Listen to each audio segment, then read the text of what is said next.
വളരെ നിർണായകമായ ചില വിവരങ്ങളാണ് ഇപ്പോൾ തത്സമയം ഞങ്ങളുടെ പ്രതിനിധി ശ്രീകാന്തും ഒപ്പം തന്നെ ഉണ്ണിക്കെ വാര്യർ ക്യാമറയിലൂടെയും പ്രിയപ്പെട്ട പ്രേക്ഷകരിലേക്ക് എത്തിക്കുന്നത്. ശ്രീകാന്ത്, ഇനി പ്രധാനമായി അറിയേണ്ടത് അന്വേഷണം എത്രത്തോളം ഈ മേഖലയിൽ ഇപ്പോൾ ശ്രീകാന്ത് പങ്കുവെച്ച വളരെ ഞെട്ടിക്കുന്ന പ്രധാനപ്പെട്ട കാര്യങ്ങളുണ്ട്. 650 കിടക്കകളുള്ള ഒരു ആശുപത്രി കൂടി അവിടെ പ്രവർത്തിക്കുന്നുണ്ട്. അപ്പോൾ ഒന്ന് ആലോചിച്ച് നോക്കൂ, ഇത്തരത്തിലുള്ള ഒരു ബ്രെയിൻ സ്റ്റോമിംഗ് അവിടെ നടക്കുന്നുണ്ടെങ്കിൽ ഇതൊക്കെ എത്ര വലിയ അപകടത്തിലേക്കാണ് കാര്യങ്ങൾ കൊണ്ടുപോകുന്നത്.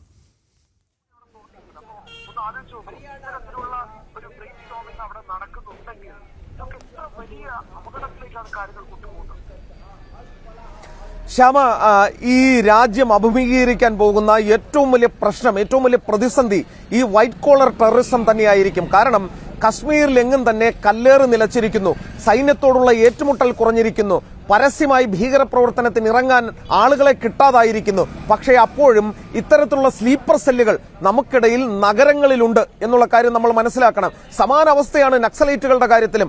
നമ്മൾ വനത്തിലുള്ള നക്സലൈറ്റുകളെ വേട്ടയാടി അവരെ പൂർണ്ണമായും ഒഴിവാക്കിക്കൊണ്ടിരിക്കുകയാണ്, അവിടെ ക്ലീൻ ആക്കുകയാണ്. പക്ഷേ അപ്പോഴും ഈ അർബൻ നക്സലുകൾ നമ്മുടെ നഗരങ്ങൾ കേന്ദ്രീകരിച്ചുണ്ട് എന്നും അവർ ഏത് നിമിഷവും അവർ ശക്തമായി രംഗത്ത് വരാം എന്നുള്ള കാര്യവും നമ്മുടെ ഇന്റലിജൻസ് ഏജൻസികൾ ഭയക്കുകയും ചെയ്യുന്നുണ്ട്. സമാനമായ രീതിയിലാണിത്. ഈ സ്ലീപ്പർ സെല്ലുകൾ എവിടെയൊക്കെ ഉണ്ടാകും എന്നുള്ള കാര്യത്തിൽ നമുക്ക് ഇപ്പോഴും വ്യക്തതയില്ല. ശ്യാമ, ഈ പ്രദേശത്തിന്റെ ഒരു പ്രത്യേകത, ഇതൊരു ന്യൂനപക്ഷ അവർ ഭൂരിപക്ഷം ആളുകൾ ഉള്ള ഒരു മേഖലയാണ് ഈ ദൌജ് എന്ന് പറയുന്ന സ്ഥലം. ഇവിടെ നിന്നും പ്രാദേശിക സഹായം കിട്ടാതെ 88 ബാഗുകളിലായി 2900 കിലോ സ്ഫോടക വസ്തുക്കൾ ഇവർക്കൊരു കാരണവശാലും സൂക്ഷിക്കാൻ കഴിയില്ല എന്ന കാര്യത്തിൽ ഒരു സംശയവും വേണ്ട. ഇവിടുത്തെ ഇമാം കൂടിയായ ഇസ്താഖ്, അയാൾ ഒറ്റയ്ക്ക് വിചാരിച്ചാലും അങ്ങനെ സ്ഫോടക വസ്തുക്കൾ സൂക്ഷിക്കാൻ കഴിയില്ല. അങ്ങനെയെങ്കിൽ ഈ ഗ്രാമത്തിൽ ആരൊക്കെയാണ് ഈ കൊടും ഭീകരരെ സഹായിച്ചത് എന്നുള്ള കാര്യം അറിയേണ്ടതുണ്ട്. നിർണായക പങ്ക് അത് വെളിവാകുകയല്ലേ ുണ്ട്. ഇതിനോടകം തന്നെ ഹരിയാന പോലീസിന്റെ നേതൃത്വത്തിൽ, ഇവിടുത്തെ ATSന്റെ നേതൃത്വത്തിൽ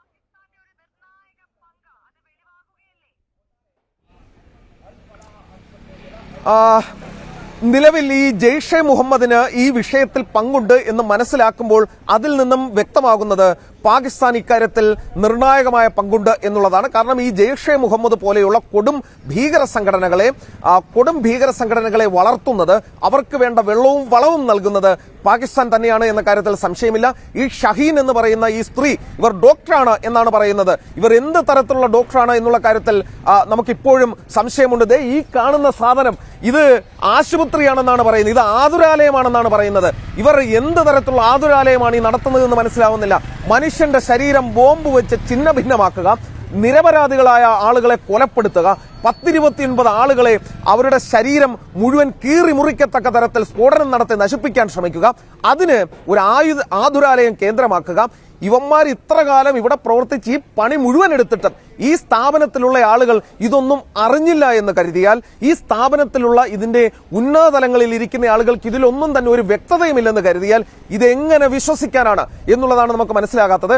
കാരണം ഒന്നുകിൽ അങ്ങനെ ആരെങ്കിലും വിശ്വസിക്കുന്നെങ്കിൽ അവർ പൊട്ടന്മാരാണ് എന്ന് മാത്രമേ പറയാൻ സാധിക്കൂ. കാരണം ഇത്രയധികം കാലം ഈ സ്ഥലം കേന്ദ്രീകരിച്ച് 2900 കിലോ സ്ഫോടക വസ്തുക്കൾ ശേഖരിച്ച്, ആയുധങ്ങൾ ശേഖരിച്ച്, ഒരു ഡോക്ടർ എന്ന് പറയുന്ന ഒരു ഡോക്ടർ മുസമ്മിൽ, അതോടൊപ്പം ഷഹീനും ചേർന്ന് ഇവിടെ ആളുകളെ റിക്രൂട്ട് ചെയ്ത് ഇതിനകത്തെ ഒരു ഇമാം ഇസ്താഖ് അവരുടെ നേതൃത്വത്തിൽ, അയാളുടെ നേതൃത്വത്തിൽ ഇവർക്ക് വേണ്ട പിന്തുണ കൊടുത്ത് ഇവിടെ ഇങ്ങനെ ഒരു പദ്ധതി നടപ്പിലാക്കുമ്പോൾ ഇതിന്റെ തലപ്പത്തുള്ളവർ ഇതൊന്നും അറിഞ്ഞില്ല, ഞങ്ങൾ ഇതൊന്നും മനസ്സിലാക്കിയില്ല, ഞങ്ങൾക്ക് അബദ്ധം പറ്റി എന്ന രീതിയിൽ പറഞ്ഞാൽ ഒരു കാരണവശാലും നമുക്ക് അത് വിശ്വസിക്കാൻ കഴിയില്ല. ഈ കാണുന്ന സ്ഥലം, ഈ കാണുന്നത് ആതുരാലയമല്ല, ഇത് ടെററിസ്റ്റ് ലോഞ്ച് പാഡാണ്. അൽഫല ആശുപത്രി, അൽഫല മെഡിക്കൽ യൂണിവേഴ്സിറ്റി, ചെങ്കോട്ടയിൽ നിരപരാധികളായ എല്ലാ മതത്തിലും പെട്ട, അതിൽ മരിച്ചവരിൽ ഹിന്ദുക്കൾ മാത്രമല്ല ഉള്ളത്, ക്രിസ്ത്യാനികൾ മാത്രമല്ല ഉള്ളത്, മറ്റു മതങ്ങളിൽപ്പെട്ടവരുമുണ്ട്.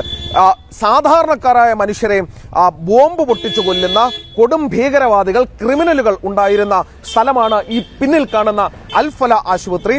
ജെയ്ഷെ മുഹമ്മദ് പോലെയുള്ള കൊടും തീവ്രവാദ സംഘടനകൾ, പാക് കേന്ദ്രമാക്കി പ്രവർത്തിക്കുന്ന സംഘടനകൾക്ക് എല്ലാവിധ സ്വാധീനവുമുള്ള ഒരു സ്ഥലം കൂടിയാണ് എന്ന് പറയുമ്പോൾ നമ്മളെ അത് ഞെട്ടിക്കുകയാണ് ഇപ്പോൾ ചെയ്യുന്നത്.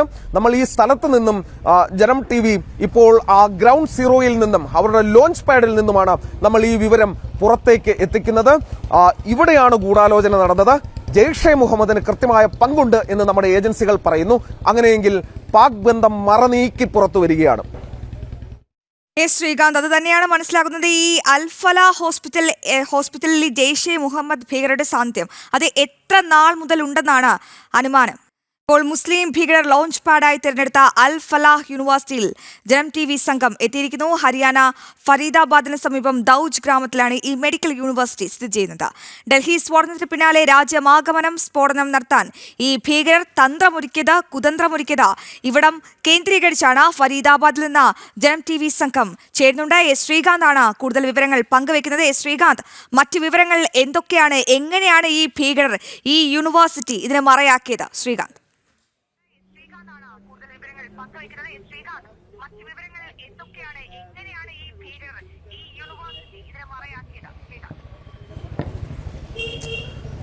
അശ്വതി, അത് പോലീസ് ഉദ്യോഗസ്ഥർ കണ്ടെത്തേണ്ടതുണ്ട്. കാരണം ഈ കശ്മീരിൽ നിന്നും വന്ന ഈ വ്യക്തിക്ക്, ഈ മുസമ്മിൽ എന്ന് പറയുന്ന വ്യക്തിക്ക്, അതോടൊപ്പം ലക്നൌ സ്വദേശിയായ ഷഹീന്, ഒപ്പം തന്നെ ഈ പുൽവാമയിൽ നിന്നൊക്കെ വന്ന ഈ ആളുകൾക്കൊക്കെ, ഈ താഹിറിനും ഉമറിനും ഒക്കെ തന്നെ ഇവിടം സുരക്ഷിത കേന്ദ്രമായത് എങ്ങനെയെന്ന് കണ്ടുപിടിക്കേണ്ടിയിരിക്കുന്നു.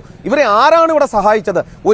ഒരു മുഹമ്മദ് ഇസ്താഖ്, ഇവിടുത്തെ ഈ പള്ളിക്കുള്ളിലെ ഇമാം, അയാളാണ് ഇവിടുത്തെ പ്രദേശത്ത് ഇതിനുള്ളിലെ ഒരു കാരിയർ എന്ന രീതിയിലാണ് ഇപ്പോൾ കിട്ടുന്ന ഒരു വിവരം. പക്ഷെ അതൊന്നും ശരിയാവാൻ വഴിയില്ല. അയാൾക്ക് എന്തായാലും ഒറ്റയ്ക്ക് 2900 കിലോ അമോണിയം നൈട്രേറ്റ് ഒന്നും ഒളിപ്പിക്കുന്നതിനും മറ്റു കാര്യങ്ങൾക്കുമൊന്നും പറ്റും എന്ന് നമുക്ക് കരുതാൻ വയ്യ. ഒരു സാധാരണ ഇമാമിന്, ഒരു മുസ്ലിം മതപണ്ഡിതന് ഇത്രയധികം സാധിക്കുമോ എന്നുള്ള കാര്യം നമുക്ക് സംശയമാണ്.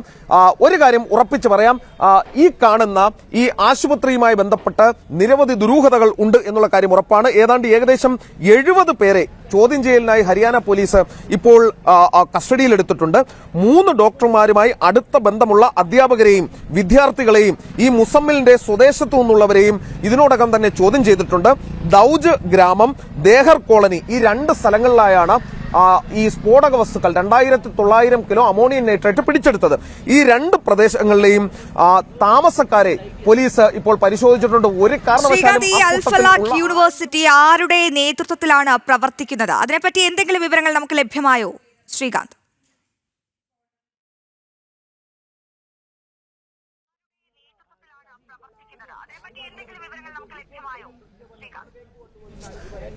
ഇതൊരു ചാരിറ്റബിൾ ട്രസ്റ്റിന്റെ കീഴിലാണ്. അത് ഡൽഹി ആസ്ഥാനമായ ഒരു ചാരിറ്റബിൾ ട്രസ്റ്റാണ് ഇത് നടത്തുന്നത്. ആ ചാരിറ്റബിൾ ട്രസ്റ്റിന്റെ തലപ്പത്തുള്ളവരെ കുറിച്ചുള്ള വിവരങ്ങൾ ഇപ്പോൾ പോലീസ് ശേഖരിച്ചുകൊണ്ടിരിക്കുന്നുണ്ട്. സ്വാഭാവികമായി അത് ഗൂഗിളിലൊക്കെ അടിച്ചു നോക്കിയാൽ നമുക്കതിന്റെ തലപ്പത്ത് ഇപ്പോൾ ഉള്ള ആളുകളെയൊക്കെ തന്നെ നമുക്ക് മനസ്സിലാക്കാൻ സാധിക്കും. ഇതൊരു ചാരിറ്റബിൾ ട്രസ്റ്റാണ്. അതിന്റെ നേതൃത്വത്തിൽ പ്രവർത്തിക്കുന്ന, അതിന്റെ നേതൃത്വത്തിൽ മുന്നോട്ട് പോകുന്ന ഒരു ആശുപത്രിയാണ് ഈ അൽഫല ആശുപത്രി എന്ന് പറയുന്നത്. നമുക്ക് ഈ ഇതിനുള്ളിലേക്ക് ഇപ്പോൾ നമുക്ക് പ്രവേശനമില്ല.